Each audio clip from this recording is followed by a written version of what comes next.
Bonjour, la vidéo du jour traite du cas d'un PC qui était destiné quasiment à la déchetterie, on va dire, hein.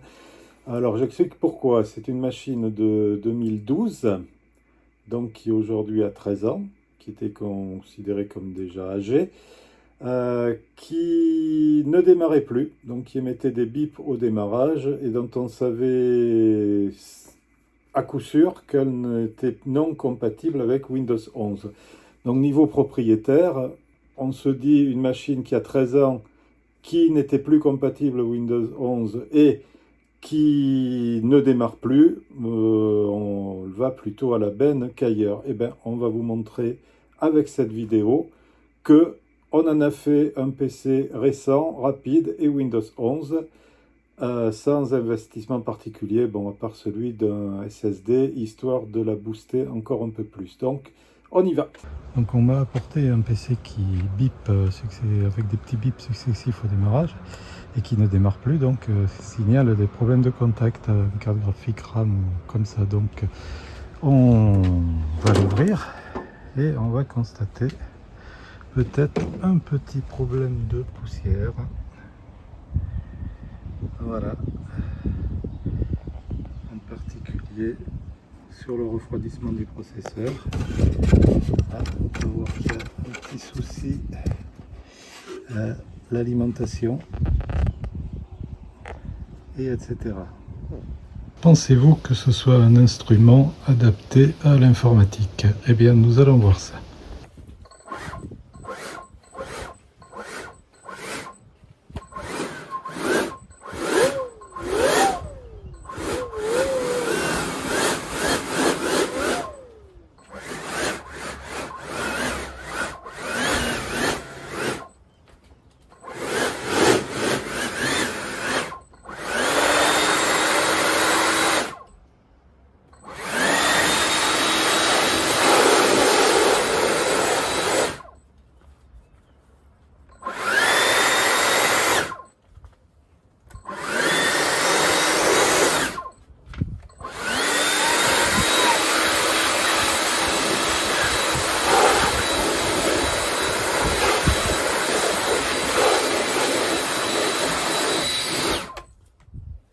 Bon, comme quoi, on voit que le souffleur de jardin peut être un outil informatique. Voilà, c'est clairement un peu plus adapté à une intervention. Il reste encore quelques petites traces de poussière qu'on peut enlever là sur les pales, mais voilà, globalement, la config est propre. Bon, j'en ai profité également pour mettre un petit coup de souffleur sur le ventilateur et les radiateurs de la carte graphique qui avaient leur lot de poussière aussi, et remonter les barrettes sur deux slots de la même couleur parce qu'elles étaient mélangées, la bleu noir. Donc on sait que surtout en dual channel, etc., vaut mieux respecter les couleurs de la carte mère. Donc là c'est fait et on va refermer. On va en profiter également pour changer la pile du BIOS. Voilà, pile classiquement une CR2032. Sur ce genre d'intervention, autant la changer pour que la sauvegarde du BIOS reparte encore pour 5 ans. Donc on va faire ça aussi.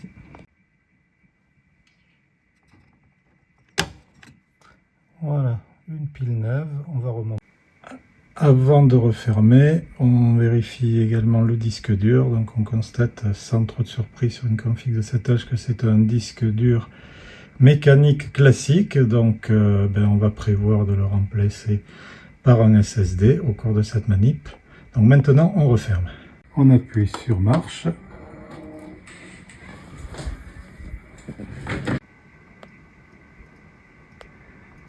Les seuls bips qu'on a eu, c'est pour nous signaler que effectivement, comme on a enlevé la pile, le BIOS est à revoir. Donc on va entrer dans le BIOS et alors là on va en profiter pour l'autre petite idée qu'on a en tête, c'est-à-dire le passage à Windows 11. Ce BIOS peut-il faire de l'UEFI? On va voir ça. Donc j'appuie, comme on le dit, sur la touche Dell. Donc voici sur le BIOS de ce PC. On peut regarder la version, parce qu'on va vérifier tout à l'heure, qui est P01A1. de 2012. Bon, on est quand même sur quelque chose de relativement ancien.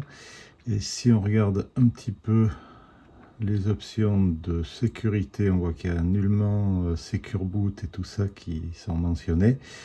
Et ici, on n'a pas de mention d'un boot UEFI. On voit quand même EFI device ou hard disk, donc ça pourrait signifier qu'il y a quelque chose, mais on n'en est pas certain. Donc on va commencer déjà par revenir sur la version de BIOS et chercher s'il y a quelque chose de plus récent. Voilà, j'ai remis l'heure et vérifié 2-3 petits détails, mais j'ai rien changé. Donc, et voilà, on va avoir un boot normal. Donc déjà, on a corrigé le problème électronique de démarrage. On a une machine qui démarre normalement sous Windows 10. Donc après quelques recherches douteuses sur internet vu l'âge de la machine, j'ai demandé au chat, le Mistral AI, simplement à une AI, quel est le BIOS le plus récent pour l'Aspire, et ça permet d'éviter des heures de recherche. On me dit que c'est la P11B1, donc on va chercher si on peut télécharger cette version, sachant que j'ai déjà fait une recherche sur le site d'Aspire, il n'y a absolument aucun téléchargement pour cette machine. Voilà, donc on a récupéré le BIOS, extrait le zip, et on va faire ce qui était dit dans le README, c'est-à-dire lancer BIOS Windows.bat qui est censé faire cette mise à jour.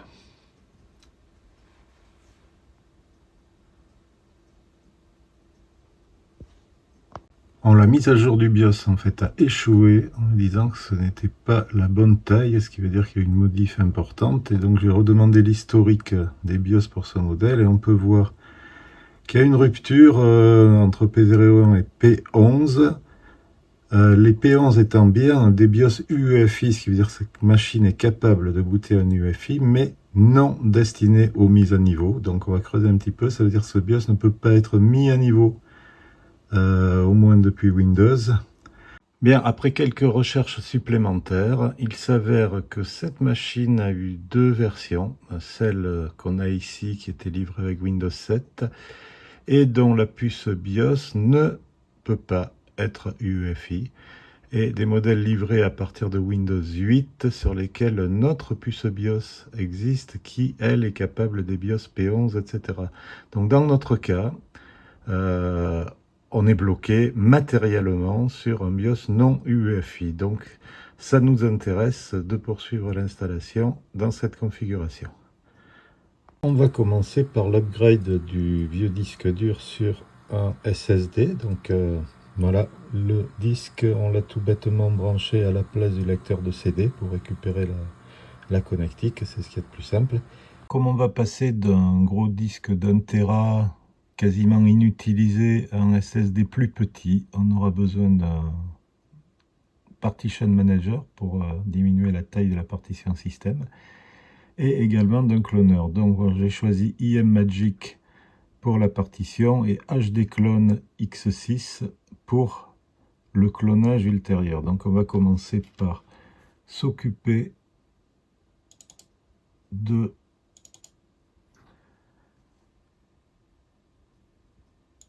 la taille de la partition système.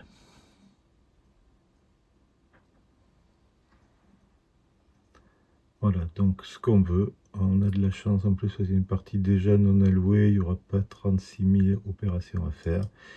Donc on va lui demander de redimensionner cette partition.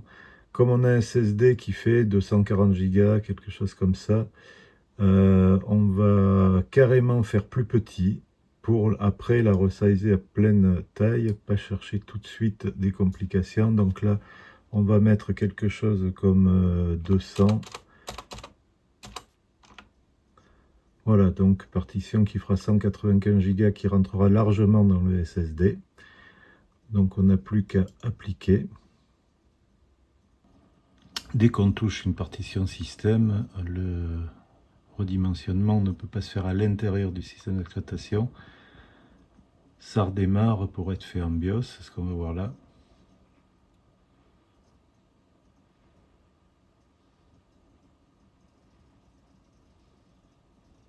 le processus en fait se poursuit sur une fenêtre texte comme ça jusqu'à atteindre 100%, redémarrer, inscrire la nouvelle taille dans le système et redonner la main sur Windows sur une partition système plus petite. Tout simplement, il n'y a pas de mystère. Voilà. Après redémarrage, on a donc récupéré un disque système plus petit, une partition plus petite qui rentrera facilement sur le SSD. Donc on va aller utiliser notre cloneur.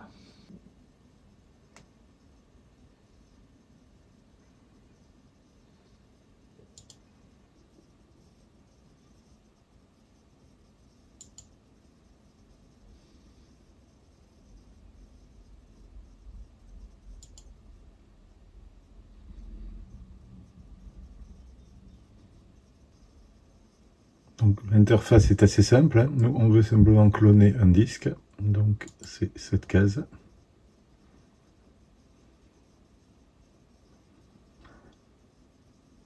Très clair aussi, source et cible, donc source, c'est pas très compliqué, le disque de 1 Tera contenant actuellement C. La cible, le SSD vierge qu'on vient d'installer. Aucune option de particulière, donc on fait démarrer.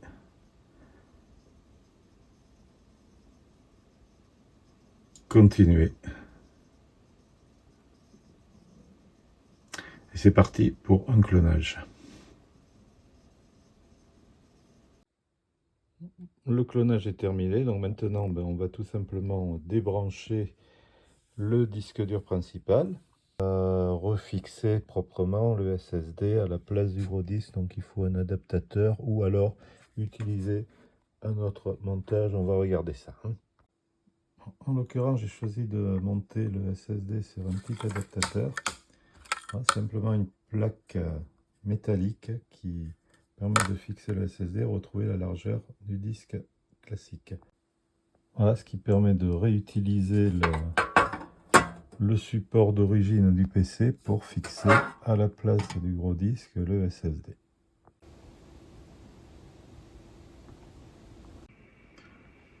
Une fois le disque remonté, on redémarre sur le SSD, donc le système est radicalement identique, c'est normal, et on peut vérifier dans le gestionnaire de partition s'il faut ou non récupérer de l'espace. Donc là, le logiciel de clonage est bien fait, il s'est aperçu qu'il y avait de l'espace, il a occupé, donc il n'y a plus rien de particulier à faire, si ce n'est finalement d'aller faire le nettoyage. Moi j'y tiens, donc on n'a plus besoin du resizer, comme c'est un portable, il suffit de supprimer le répertoire. Quant à lui, on va le désinstaller, donc allons-y.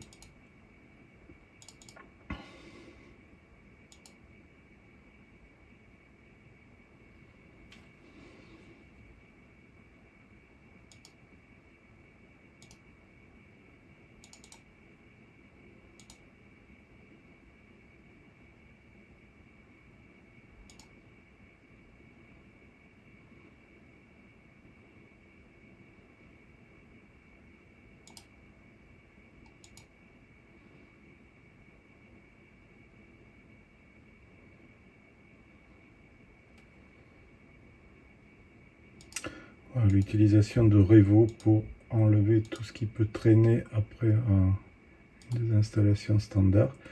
Donc maintenant, on se doute bien avec une machine qui n'a pas du UEFI, qui est BIOS pur, que le test Windows 11 va avoir beaucoup de rouge. Donc évidemment, méthode de démarrage Legacy, on le sait. Type de partitionnement qui va avec. Secure Boot, on sait qu'il n'y a pas. Le TPM, fatalement, il n'y est pas. Et là, on va un peu plus loin. On a même une carte graphique qui supporte pas le DirectX. Donc, ça va faire une petite difficulté de plus. Peut-être une petite lenteur. Mais je pense pas que ça coince. En tout cas, là, on est bien dans le cas où on va devoir faire appel non pas à l'installateur standard Windows 11, mais à une clé créée avec Rufus, donc on va le faire. On va commencer par se placer sur Windows 11 update.fr.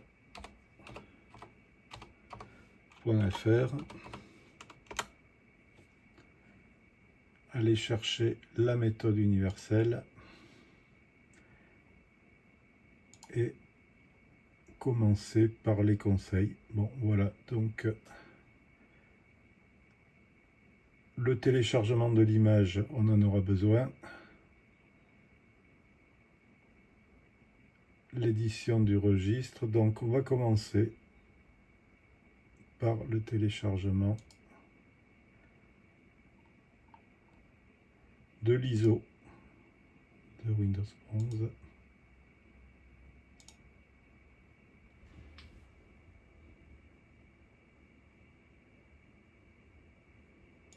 Là, on est sur une version française, donc j'en choisis l'ISO français. Et on demande le téléchargement.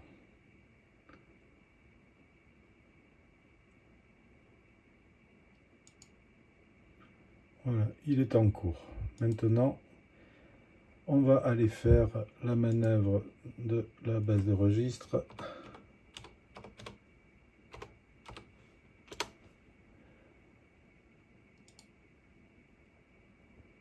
Donc, local machine, système, setup, MO setup. La clé existe, donc on va s'en servir. On va aller copier le nom de la nouvelle clé.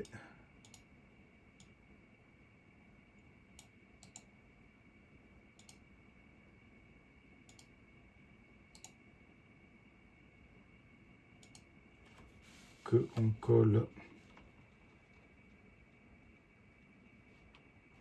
ici. On sélectionne, on met la valeur 1 pour la base de registre, c'est bon. Ensuite, on va aller créer le fichier texte qui va devenir fichier de commande. Donc classiquement, moi je vais sur ce PC. Je regarde un peu, on a déjà un ESD. Ah, c'est un vieux PC Windows 7 qui avait dû être passé à 10 avec un répertoire comme ça. Donc on va faire un dossier Win11. On peut en profiter pour supprimer, gagner de la place avec un répertoire qui ne nous servira plus. Windows 11, donc nouveau document texte qu'on va nommer en ayant copié ça. Donc on va ici télécharger le contenu.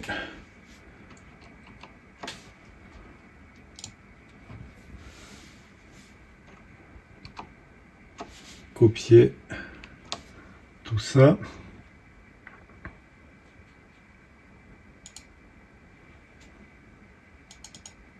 Coller ici et enregistrer. Voilà, on renomme TXT en commande.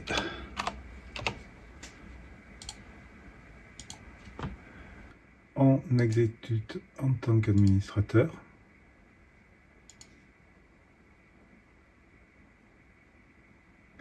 Et on a la confirmation que le patch a été installé.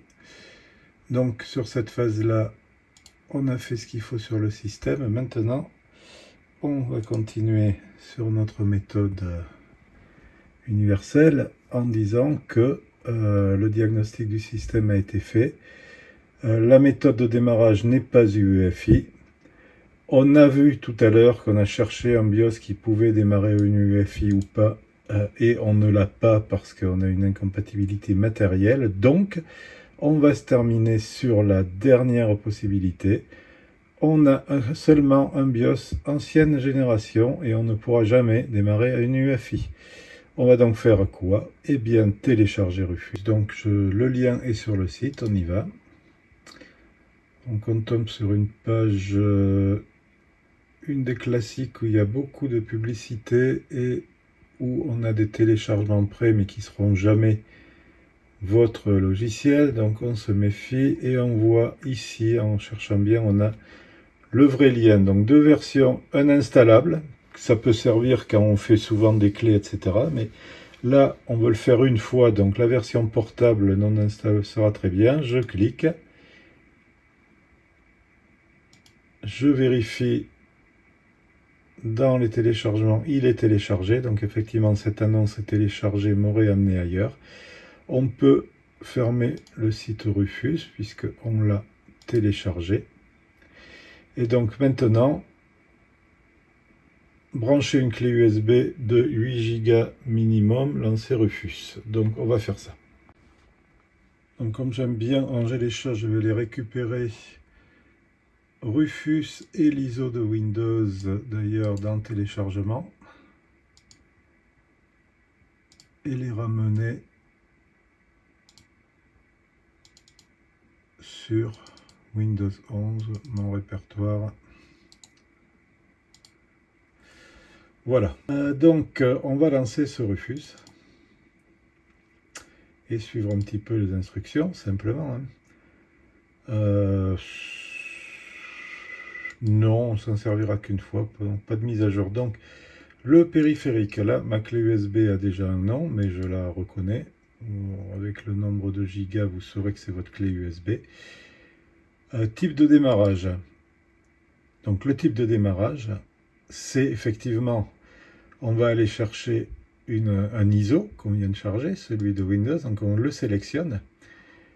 Comme on a bien rangé, on sait qu'on est sous CESD Windows 11 et c'est cet ISO là. Donc là, il est détecté comme une installation de Windows. C'est ce qu'on veut, effectivement. Le schéma de partition, c'est là qu'on va lui dire qu'on est resté en MBR et qu'on est en BIOS. Vous voyez la bascule qui va avec de Rufus qui est bien faite. Donc on a bien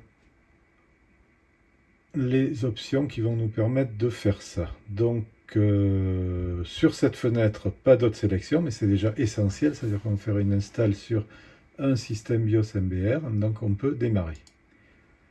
Et c'est là que on a des options très intéressantes. Supprimer la nécessité d'avoir plus de 4 Go de RAM, c'est rare. Secure Boot et TPM2, là c'est fondamental pour nous. Supprimer la nécessité d'un compte utilisateur Microsoft en ligne, effectivement, tant qu'à faire. Créer un compte local, on l'a déjà, donc on ne va pas le faire. On peut s'amuser un petit peu aussi, désactiver la collecte de données, pourquoi pas, on dit OK. Donc avertissement, la clé USB va être reformatée, donc effectivement utiliser une clé USB libre.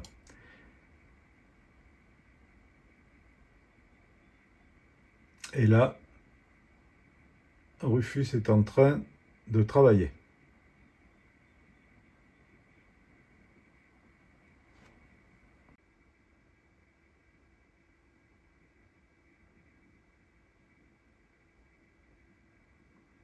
Il a fini de copier le contenu de l'ISO. Maintenant, il est en train de le modifier de manière à prendre en compte le boot et les options de suppression des vérifications.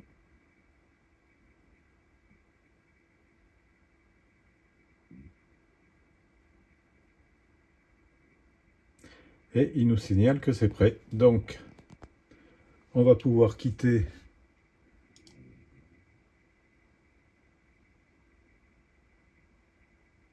la clé et aller tout bêtement chercher sur la clé. Donc ça c'est important. Aller chercher sur la clé l'installation de Windows 11 modifiée. Alors deux possibilités. Du moment que vous avez une clé, vous pouvez la garder comme clé démarrable, bootable pour les interventions éventuelles et les réparations de Windows 11. en tant que clé. Voilà, moi je vais également m'en servir de setup, donc on peut le faire direct, ou comme je vais faire là, copier, puisque moi j'aime bien garder mon répertoire ESD avec Windows 11 dedans. Et bien là, on va pouvoir directement coller tous ces fichiers. On va pouvoir supprimer pendant ce temps Rufus qui ne nous servent plus.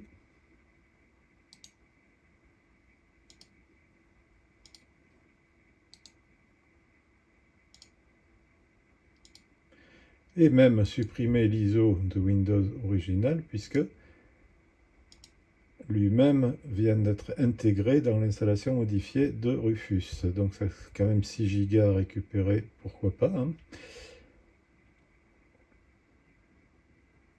Voilà, il y a quand même pas mal de fichiers dans une installation comme ça, mais ici on obtient une installation de Windows 11 modifiée. Même le setup a une tête un peu différente.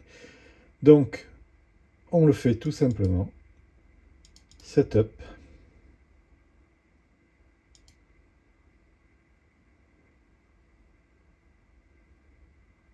Et on passe à la mise à jour de notre Windows 10 en 11 en conservant tout ce qu'on va vérifier, hein, bien entendu, avant de lancer toute opération. Conserver les fichiers, paramètres et applications, ce qui prouve qu'on n'a pas fait d'erreur jusque-là et qu'on va faire une vraie mise à jour. Donc comme je le dis toujours, si vous n'avez pas cette option disponible, soit c'est volontaire, vous êtes en train de faire une install à zéro sur un PC vide, donc c'est normal.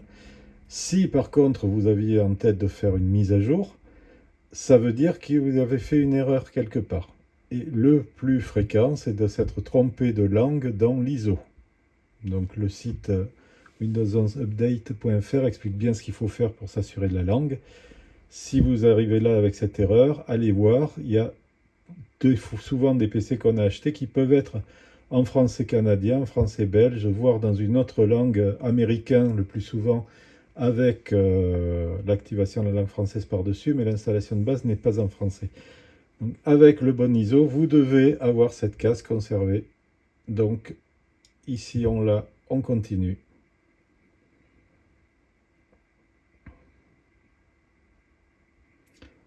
Une dernière vérification, installer Windows 11 famille, donc il récupère bien la version de 10 qu'on avait. Et là maintenant c'est 11, bien qu'il indique installation de Windows Server en haut. Hein. Voilà. Et conserver fichiers, paramètres et applications. Donc on y va pour l'installation. Et c'est parti.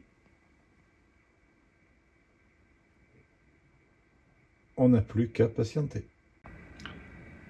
Bon, après quelques redémarrages, l'opération poursuit son cours. On est toujours sur les écrans de Windows 11, donc c'est plutôt bon signe. Et voilà le résultat. Donc on récupère bien une mise à jour complète le bureau qu'on avait, sauf que on voit bien qu'on est sous 11 avec le menu démarrer central. Donc l'opération a réussi. On est bel et bien sous Windows 11 famille. Et le gestionnaire de périphériques nous montrer s'il y a quelque chose qui s'est mal passé. En fait, tous les périphériques sont reconnus, les pilotes installés, donc aucun souci avec cette installation, bien qu'on soit sur du totalement incompatible. On peut même s'amuser à repasser un Why Not Windows 11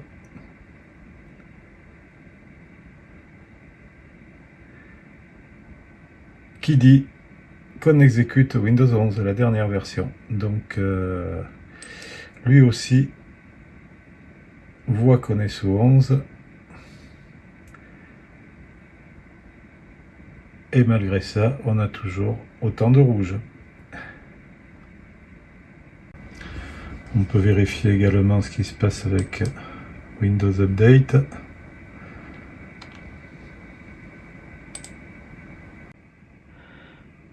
et on constate bien Windows Update qui fonctionne avec des téléchargements en cours. Donc on peut conclure définitivement cette installation.